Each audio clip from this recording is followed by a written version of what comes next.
बिस्मिल्लाहिर्रहमानिर्रहीम, अस्सलाम वालेकुम students, welcome to learning with Rizwan. आज हमारा लेसन 3 है इस बायोडाइवर्सिटी चैप्टर का, और इसके अंदर हम आज स्टडी करने जा रहे हैं हिस्ट्री ऑफ क्लासिफिकेशन।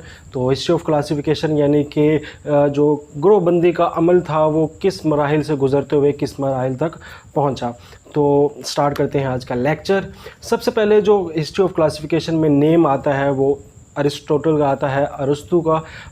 इन्होंने सबसे पहले जो है लिविंग ऑर्गेनिजम्स को क्लासीफाई किया इन 2 कैटेगरीज़, और सिंपली उन्होंने कहा कि भाई एक प्लांट होता है और एक एनिमल होता है।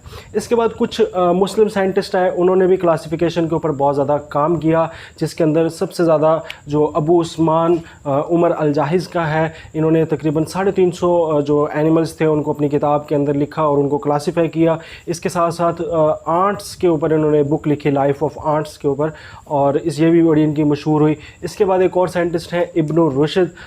इब्न रुशद ने भी बहुत ज़्यादा काम किया इसी के ऊपर, क्लासिफिकेशन के ऊपर। और अरिस्टोटल की एक किताब थी डी एमिना, उसको जो है इन्होंने अरबी में ट्रांसलेट किया, जिसका तकरीबन रूह के ऊपर जो थी वो किताब थी, और इसके ऊपर भी इन्होंने मज़ीद क्लासिफिकेशन के ऊपर भी काम किया। फिर धीरे धीरे जो यूरोपियन साइंटिस्ट थे उन्होंने भी काम करना शुरू किया, और उसमें जो मशहूर तरीन नाम आता है वो कार्लस लिनस का आता है। इसने जो है सबसे पहले क्लासिफिकेशन के लिए 3 हिस्सों में तकसीम की लिविंग ऑर्गेनिजम्स को। एक को मिनरल्स की कैटेगरी में डाला, एक को वेजिटेबल्स की कैटेगरी में डाला, और एक एनिमल्स की कैटेगरी बनाई। 3 सिस्टम बनाए। इसके साथ साथ कार्लस लिनस ने जो है क्लास, ऑर्डर, जीनस, ये जो टैक्सॉन थे ये भी इन्होंने पहली दफ़ा मुतारिफ़ कराए। साथ साथ कार्लस लिनस ने एक और बड़ा काम ये किया कि जो बायोनोमियल नोमेनक्लेचर है यानी नेमिंग ऑफ ऑर्गेनिज़म है, उसका जो शुरुआत थी, स्टार्ट था, वो भी इन्होंने नहीं किया, कार्लस लिनस ने। अब इतने ज़्यादा कामों की वजह से इनको फादर ऑफ क्लासिफिकेशन भी कहा जाता है कि ग्रोहबंदी के ये बायोलॉजी के अंदर ये जो है वो फादर हैं। ठीक है, बाबाए टैक्सोनॉमी आप इसको कह सकते हैं। तो इसके साथ साथ और यूरोपियन साइंटिस्ट भी आए, उन्होंने भी मुख्तलिफ काम किए। इसके अंदर ऑगस्टिक रिविनस है, और जॉन रे है, टॉनफोर्ट है, कार्लोस लिनस भी थे, और एंड्रिया कैसलपिनो। ये मुख्तलिफ साइंटिस्ट हैं, इन्होंने मुख्तलिफ काम किए। ये आपके सामने पिक्चर्स भी आ रही हैं, इनके भी डिफरेंट वक्तन फ़ोक्तन इन्होंने काम करते रहे। तो जी सबसे पुराना जो सिस्टम था वो था 2 किंगडम क्लासिफिकेशन सिस्टम। तो इसके अंदर सिर्फ 2 ही किंगडम थे, एक किंगडम था प्लांट और एक किंगडम था एनिमेलिया। अब बेसिस क्या थी, बुनियाद क्या थी इस क्लासिफिकेशन सिस्टम की? तो 2 किंगडम क्लासिफिकेशन सिस्टम के अंदर बुनियाद थी कि जो पौधे अपनी खुराक या जो जानदार अपनी खुराक खुद बना सकते हैं, यानी ऑटोट्रॉफ्स हैं। ऑटोट्रॉफ्स किसको कहते हैं? ऐसे जानदार जो अपनी खुराक खुद तैयार कर सकते हैं, जिसमें बहुत सबसे ज़्यादा इंपॉर्टेंट जो है वो तमाम प्लांट्स हैं जिनके ग्रीन पत्तों के ऊपर सूरज की रोशनी पड़ती है और फोटोसिंथेसिस के अमल से वो अपनी खुराक बनाते हैं। तो ऑटोट्रॉफ्स को उन्होंने डाल दिया किंगडम प्लांटे के अंदर, और वो जानदार जो अपनी खुराक खुद से तैयार नहीं कर सकते और वो खुराक किसी दूसरे से हासिल करते हैं, जैसे इंसान है वो पौधे और जानवरों से अपनी खुराक लेते हैं, और कुछ जानदार हैं जो पौधों से खुराक लेते हैं, कुछ ऐसे जानदार हैं जो घासखोर जानवरों से लेते हैं। तो ऐसे जानदार जो किसी दूसरे से खुराक लेते हैं और ख़ुद अपनी खुराक तैयार नहीं कर सकते, उसको हेटरोट्रॉफ में डाल दिया। तो हेटरोट्रॉफ वाले आ गए एनिमेलिया किंगडम के अंदर, और जो थे दूसरे ऑटोट्रॉफ वो आ गए प्लांटे किंगडम के अंदर। इसके साथ साथ इसमें जो फंजाई थे, बैक्टीरिया थे, कोई एल्जे थे, इन सब को भी जो डाला गया वो भी किंगडम प्लांटे ही के अंदर डाला गया, जो थोड़ा सा बढ़ के बार मसला बना। अब हर किंगडम सिस्टम अगर तब्दील होता है तो उसकी रीज़न ये होती है कि इसके अंदर कुछ ड्रॉबैक्स हैं। तो अब 2 किंगडम सिस्टम के हम ड्रॉबैक्स कर लेते हैं। आपकी बुक में 2 लिखे हैं, मैं आपको 3 बताऊँगा ताकि आगे पढ़ने में आसानी हो। सबसे पहला ड्रॉबैक ये था कि इसके अंदर प्रोक्रियोट और यूक्रियोट की कोई तमीज़ नहीं रखी गई थी, कोई फ़र्क वाज़िया नहीं था कि भाई प्रोक्रियोट और यूक्रियोट को भी कोई क्लासिफिकेशन की बुनियाद बनाया जाए, क्योंकि कुछ ऑर्गेनिज़म प्रोक्रियोट होते हैं, कुछ ऑर्गेनिज़म यूक्रियोट्स होते हैं। यह आपको मैं बता चुका हूँ, पहले चैप्टर में हम पढ़ चुके हैं, इनके फर्क डिफरेंस मज़ीद अगले चैप्टर में भी पढ़ेंगे। तो प्रोक्रियोट और यूक्रियोट के डिफरेंस के ऊपर इन्होंने कोई भी क्लासिफिकेशन की बुनियाद नहीं बनाई थी, और क्लासिफिकेशन इसके बगैर थी। एक तो मसला ये था। दूसरा मसला ये था कि यूग्लिना लाइक ऑर्गेनिजम्स कुछ ऐसे ऑर्गेनिज्म थे जो एनिमल लाइक भी थे और प्लांट लाइक भी थे। यानी कि एक तरफ वो रोशनी के अंदर होते थे तो खुराक खुद बना लेते थे, मगर जब डार्क के अंदर होते थे तो खुराक खुद नहीं बनाते थे, किसी दूसरे से भी ले लेते थे। तो अब इनके अंदर ये भाई ऑटोट्रॉफ भी हैं, हेटरोट्रॉफ भी हैं, तो अब इसको किस में डालें, किंगडम प्लांटे में, किसको किंगडम एनिमेलिया में इनकी जगह फिट नहीं हो रही थी। तो ये दूसरा ड्रॉबैक था कि कुछ ऑर्गेनिजम्स के अंदर दोनों तरह की खुसूसियात थी, तो उनको कहाँ पे फिट किया जाए, वो प्लांट के साथ भी मिक्स हो रहे थे और एनिमल्स के साथ मिक्स हो रहे थे। ये दूसरा ड्रॉबैक था। एक और ड्रॉबैक ये था कि फंजाई की भी फिट जगह नहीं हो रही थी, क्योंकि फंजाई जो है वो प्लांट के अंदर डाली गई थी, जबकि प्लांट जो है फंजाई से काफ़ी मुख्तलिफ है। कैसे भाई, फंजाई के सेल वाल जो है वो बनी होती है काइटन की, जबकि प्लांट की सेल वाल बनी होती है सेलुलोज की।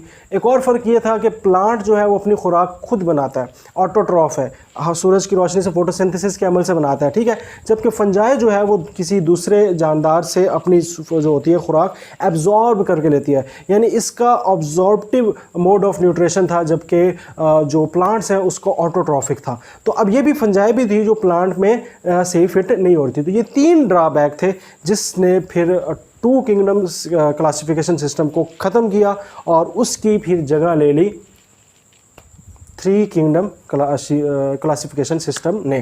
तो अब 3 किंगडम क्लासिफिकेशन सिस्टम में एक जहाँ पे एनिमेलिया था वैसे का वैसे, एक प्लांटे था वैसे का वैसे, एक इन्होंने सिस्टम एक और बना दिया किंगडम सिस्टम जिसका नाम रख दिया प्रोटिस्टा, और इसके अंदर जितने भी बैक्टीरिया थे या यूग्लिना लाइक ऑर्गेनिज्म थे वो इसके अंदर ले आए। तो हमारे जो 3 मसले थे उसमें से जो यूग्लिना लाइक ऑर्गेनिज्म था, जो मतलब प्लांट लाइक भी एट्रीब्यूट रखते थे, कैरेक्टरिस्टिक्स रखते थे, और एनिमल लाइक कैरेक्टरिस्टिक्स भी रखते थे, उसको फिट नहीं हो रहे थे, तो उसको फिर एक अलग खाता, एक अलग छत दे दी प्रोटिस्टा की कि भाई आप इस ग्रोह में आ जाए, और बाकी बैक्टीरिया यूनिसेलुलर ऑर्गेनिजम्स थे उनको भी इसके अंदर डाल दिया गया।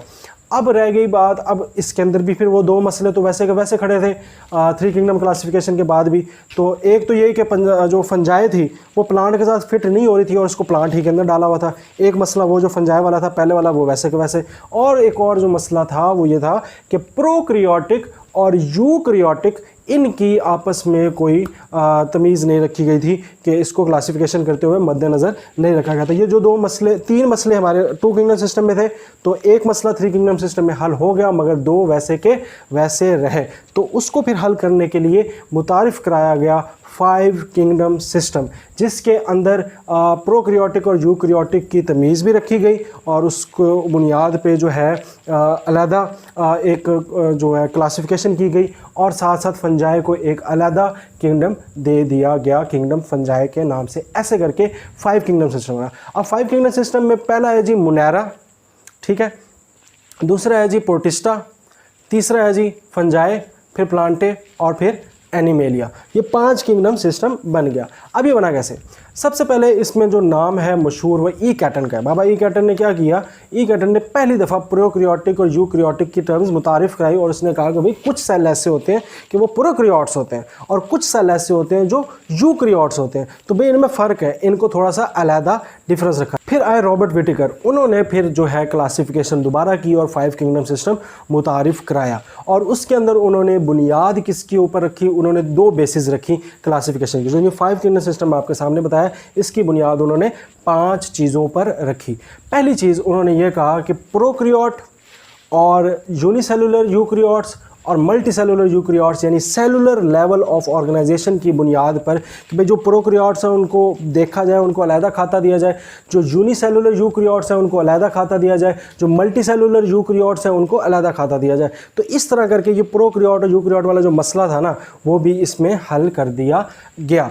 फिर उन्होंने एक बुनियाद और बनाई कि मोड ऑफ न्यूट्रिशन, कि भाई खुराक कैसे लेते हैं, इसको भी मद्देनज़र रख के क्लासिफिकेशन की जाए। इसके अंदर उन्होंने देखा कि जो ऑटोट्रॉफ्स है खुद अपनी खुराक तैयार करते थे उनको अलहदा रखा जाए, जो हेटरोट्रॉफ्स थे उनको अलहदा रखा जाए, जिनका मोड ऑफ न्यूट्रिशन इंजेक्शन है उनको अलहदा रखा जाए, जिनका मोड ऑफ न्यूट्रिशन ऑब्जॉर्प्शन है, इंजेक्शन ये होता है खा के निकल जाना जैसे हम निकलते हैं, और कुछ होते हैं जो एब्जॉर्ब करते हैं जिस तरह फंजाई हैं, उनका एब्जॉर्प्टिव मोड ऑफ न्यूट्रिशन है।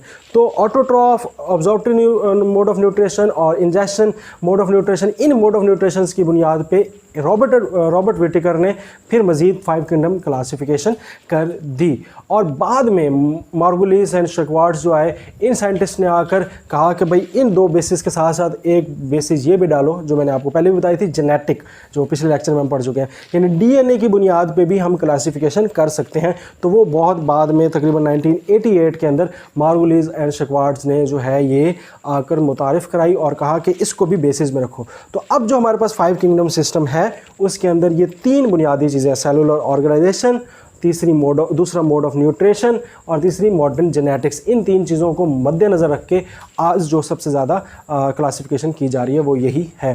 तो 5 किंगडम सिस्टम इंशाल्लाह हम नेक्स्ट लेक्चर में पढ़ेंगे।